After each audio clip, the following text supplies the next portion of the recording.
আমি এর আগে পাবনাতে ছিলাম, পাবনা বেড়া উপজেলায় ছিলাম, বেড়া পৌরসভাতে ছিলাম, স্বাস্থ্য শাখায় টিকাদানকারী পদে ছিলাম।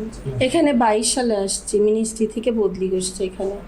না, ওইখানে পার্মানেন্টভাবেই জয়েন করা হয়েছিল। পার্মানেন্ট ওইখানেই হয়েছি আমরা, ওইখানেই কিছুদিন পরেই হয়েছে, অল্প কিছুদিন ভাইয়া, তো ডেটটা আমার অতটা নাই।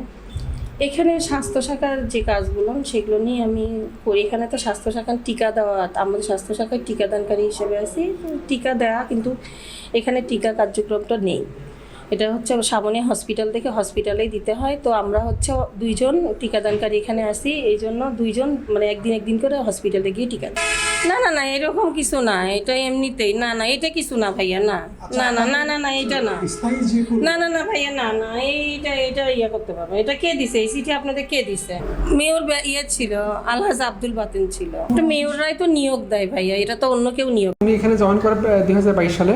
হ্যাঁ, 22 সালে তারিখটা ঠিক মনে নেই। জয়েন করার পর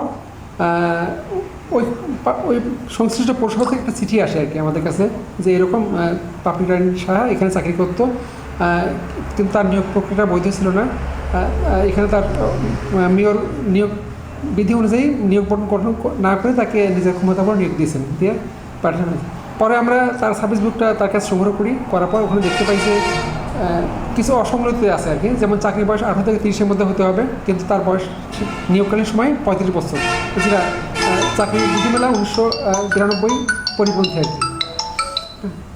এটা একটা ছিল। তারপরে তার নিয়োগ দিয়েছেন ওখানকার একটি স্থানীয় কমিটি আর কি, যে কমিটি প্রপার চাকরি বিধিমালা অনুযায়ী হয়নি।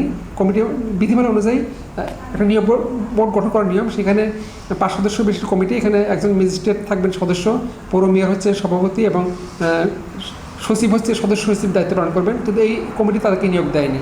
তাদের বোঝা যায় যে তার চাকরিটা নিয়োগ প্রক্রিয়া সঠিক হয়নি।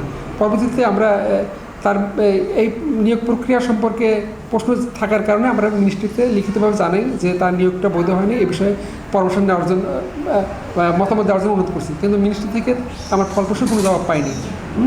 না পাওয়ার কারণে আমরা তার বিরুদ্ধে কোনো কিছু ব্যবস্থা নিতে পারিনি। আর যেহেতু সে অন্য পৌরসভা থেকে বদলি হয়ে আসছে এবং মিনিস্ট্রি তাকে বদলি করে দিয়েছে, এখানে এই পৌরসভা আসলে কিছু করার থাকে না। হ্যাঁ, যেহেতু মিনিস্ট্রির অর্ডার আমাদেরকে ফলো করতে হয় আর কি।